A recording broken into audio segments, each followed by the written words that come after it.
नमस्कार, जनतेचा अधिकारनामा जाणीव हक्काची या न्यूज चॅनल मध्ये स्वागत आहे। पाहूया सविस्तर वृत्तांत। जनतेचा अधिकारनामा जाणीव हक्काची या न्यूज चॅनल मध्ये आपले स्वागत आहे। युवकांना दिशा देण्याचे स्टडी मार्चचे कार्यस्तुत्य अनिल पाटील। स्मार्ट स्टडीच्या वतीने परदेशातील शिक्षणाचा आणि करिअर संधीच्या माध्यमातून देशातील युवा पिढीला दिशा देण्याचे कार्यस्तुत्य असल्याचे प्रतिपादन जितोचे सचिव अनिल पाटील यांनी केले। तरुणांना परदेशातील शैक्षणिक आणि करिअरच्या संबंधित माहिती व्हावी यासाठी जितो कोल्हापूर चॅप्टरच्या वतीने हॉटेल रेडिएट येथे आज कार्यशाळेचे आयोजन करण्यात आले होते। त्यावेळी मार्गदर्शन करताना श्री पाटील बोलत होते।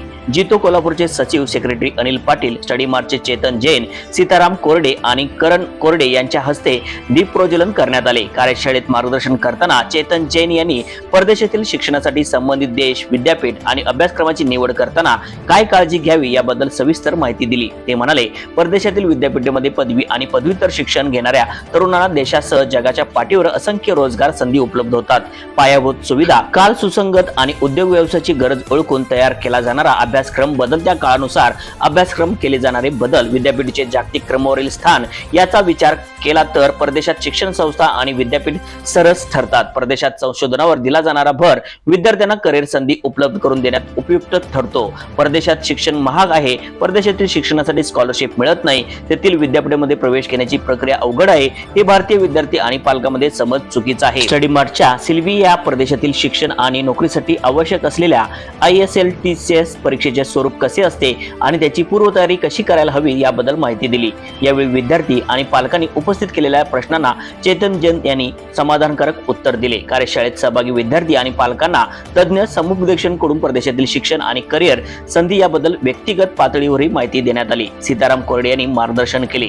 स्टडी मार्चच्या कोल्हापूर कार्यालयाचे उद्घाटन दरम्यान या कार्यशाळा अगोदर विवेकानंद संस्थेचे doctor Abhaykumar Salunke, Nemichand Sanghvi, Rakesh Mudgal, doctor PV Kadol यांच्या प्रमुख उपस्थितीत स्टडी मार्चच्या कोल्हापूर कार्यालयाचे उद्घाटन झाले। ताराबाई पार्क येथील विवेकानंद कॉलेज समोर असणाऱ्या या कार्यालयाच्या उद्घाटन प्रसंगी सीताराम कोरडे, करण कोरडे यांनी स्वागत केले। अनिल पाटील यांच्यासह मान्यवर यावेळी उपस्थित होते। न्यूज चॅनल नेटवर्क सह परदेशात विविध ठिकाणी जावेत आणि भरभरून त्यांची समृद्धी त्यांच्या आयुष्यामध्ये यावी, तशी समृद्धी आपल्या कोल्हापूरमध्ये सुद्धा यावी काहीच भावना ठेवून सातत्याने आम्ही चेतन जैन यांचे कार्यक्रम ठेवत असतो। सर्वांना तुम्हाला कॉलेजला जाण्यासाठी शुभेच्छा देतो आणि सगळ्यांची उत्तरोत्तर प्रगती चांगल्या पद्धतीनं समृद्धीच्या दिशेनं जावं ही भगवंतांची प्रार्थना करतो। त्याचबरोबर आमचे पुण्याचे JBचे अध्यक्ष चेतन जैन यांनी जे पुढाकार घेऊन गेली 10 वर्षापासून त्यांनी सातत्यानं हे परदेशी शिक्षणासाठी त्यांनी सहकार्य करत असतात आणि त्यांचा लाभ आम्हाला कोल्हापूरकरांना देण्यासाठी आम्हाला हे प्लॅटफॉर्म दिलेले आहे, त्याबद्दल त्यांचाही मी आभार मानतो आणि सर्वांना एकदा भरभरून परत एकदा शुभेच्छा देतो। धन्यवाद। जनतेचा अधिकारनामा जाणीव हक्काची या न्यूज चॅनलला लाईक, शेअर व सबस्क्राईब करण्यास विसरू नका व सदैव रहा अपडेट। जाहिराती व बातमीसाठी आजच न्यूज चॅनलशी संपर्क साधावा। 80 87 820 897।